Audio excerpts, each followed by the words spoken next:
গণিত অংশ 15।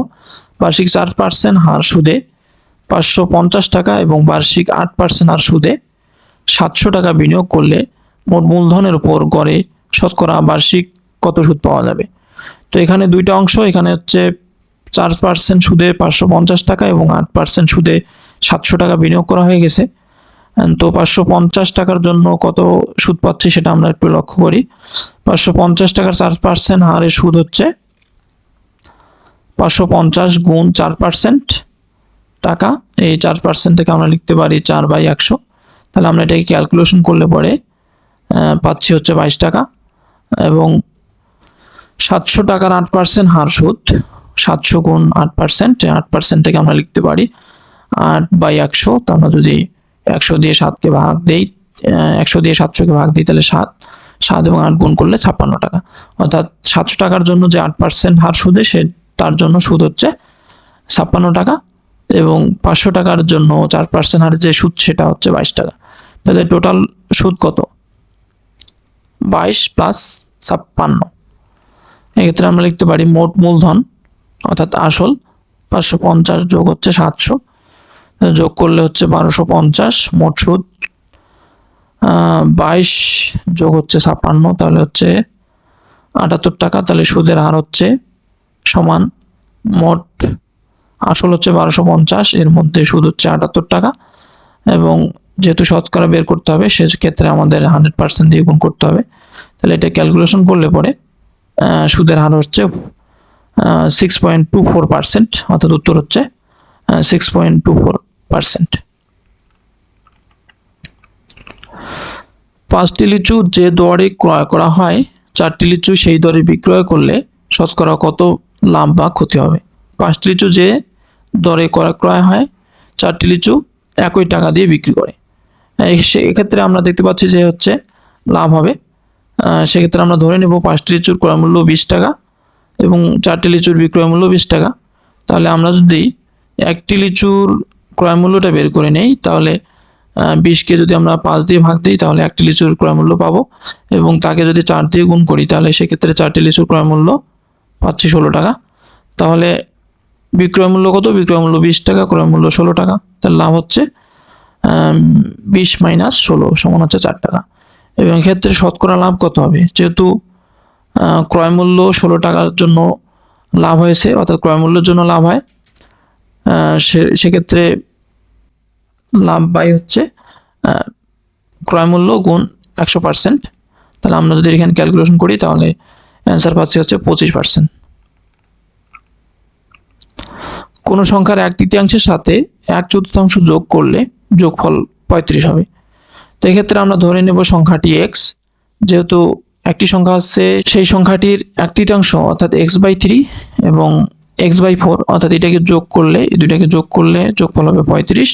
সেক্ষেত্রে আমরা যদি এটাকে লসাগু নেই অথবা 12 দিয়ে গুণ করি তাহলে উপরে পাচ্ছি 4x প্লাস 3x সমান হচ্ছে 420। তাহলে আমরা 7x সমান কি পাচ্ছি? 420। তাহলে x সমান হবে 420/7 সমান হচ্ছে x সমান হবে 60। অর্থাৎ যে সংখ্যাটি বের করতে বলছে সেটা হবে 60। পিতা ও পুত্রের বর্তমান বয়সের অনুপাত 7:2 এবং 6 বছর পরে তাদের হবে, এখানে তাদের বয়সের অনুপাত হবে, এটা মিস্টেক হয়েছে, টাইপিং মিস্টেক। বয়সের অনুপাত হবে 8:3। তাদের বর্তমান বয়স কত? তো আমরা ধরে নেই বা মনে করি পিতার বয়স বর্তমানে 7x বছর এবং পুত্রের বয়স 2x বছর। তাহলে 6 বছর পর পিতার বয়স কত হবে? 7x + 6, এবং পুত্রের বয়স কত হবে? 2x + 6। তো তাদের যে অনুপাত অর্থাৎ ভাগফল, অনুপাতকে ভাগফল আকারে লেখা যাবে। তাহলে 7x + 6 ভাগ 2x + 6 সমান হচ্ছে 8/3। যেহেতু এখানে 8:3 দেওয়া আছে সেজন্য 8/3 আমরা এভাবে লিখতে পারি। তো আমরা আর গুণ করে নেই। আর গুণ করলে 3 এবং 7x গুণ করলে 21x, 3 এবং 8 গুণ করলে 18, এবং একইভাবে 8 এবং 2 গুণ করলে 16x, এবং 8 এবং 6 গুণ করলে 48। তাহলে এখান থেকে x এর মান পাচ্ছি আমরা 6। তাহলে পিতার বয়স কত ধরেছিলাম? বর্তমানে 7x বছর। তাহলে x এর জায়গায় আমরা যদি 6 বসাই দিই তাহলে বর্তমানে বয়স পিতার 42 বছর এবং পুত্রের বয়স হচ্ছে 2x সমান হচ্ছে 2 × 6 সমান হচ্ছে 12 বছর। অর্থাৎ আমরা পাচ্ছি পিতার বয়স 42 বছর এবং পুত্রের বয়স 12 বছর। আমরা 10 নম্বর প্রশ্নটি লক্ষ্য করি, দেওয়া আছে x - y সমান 8 এবং xy সমান 5, তবে x³ - y³ plus 8 × x plus y এর হোল স্কয়ারের মান কত সেটা বের করতে বলেছে। তাহলে সমাধানের ক্ষেত্রে আমরা x³ - y³ এর সূত্রটা অ্যাপ্লাই করব, সেটা হচ্ছে x - y whole cube plus 3xy × x - y, এটা হচ্ছে সূত্র। এবং পরবর্তী যে 8 × x প্লাস y এর হোল স্কয়ার a - b যে হোল স্কয়ার সূত্রটা সেটা আমরা ইউজ করব। x - y যেহেতু আছে সেই আকারে অনুসিদ্ধান্ত অনুযায়ী করব, x - y এর হোল স্কয়ার প্লাস 4xy, অর্থাৎ x প্লাস y হোল স্কয়ারটাকে লেখা যায় x - y এর হোল স্কয়ার প্লাস 4xy। তারপরে আমরা এখানে মান বসিয়ে দেই, x এর মান, x - y এর মান, তাহলে আমরা ক্যালকুলেশন করে পাচ্ছি হচ্ছে 1304।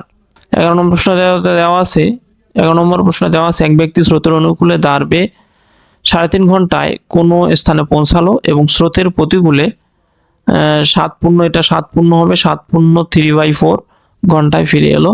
দাঁড়ের বেগ স্রোতের বেগের কত গুণ সেটা বের করতে হবে। কিলোমিটার পার ঘন্টা, অর্থাৎ নৌকার বেগ x কিলোমিটার পার ঘন্টা এবং স্রোতের বেগ হচ্ছে y কিলোমিটার পার ঘন্টা। স্রোতের অনুকূলে অর্থাৎ বেগ যেদিকে, অর্থাৎ স্রোত যেদিকে যাচ্ছে এবং দাঁড় যেদিকে যাচ্ছে অর্থাৎ নৌকা যেদিকে যাচ্ছে, যদি একই দিকে যায় তাহলে অনুকূলে বেগ হবে x প্লাস y কিলোমিটার পার ঘন্টা, এবং বিপরীত দিকে যদি যায় তাহলে x মাইনাস y কিলোমিটার পার ঘন্টা। এখন প্রশ্ন মতো এখানে বলছে একই দূরত্ব অতিক্রম করবে, সেক্ষেত্রে আমরা x প্লাস y ইন্টু 3, এটা পূর্ণ হবে 3 পূর্ণ 1/2 অর্থাৎ 3.5, এবং x মাইনাস y এটাকে নেওয়া হবে 7 পূর্ণ, উপরে হবে 3 নিচে হবে 4। তাহলে এটাকে যদি আমরা ক্যালকুলেশন করি 70x সমান হচ্ছে 45y, বা আমরা x সমান লিখতে পারি 45/17y। তাহলে এখানে বলছে দাঁড়ের বেগ স্রোতের বেগের 45/17 গুণ হলে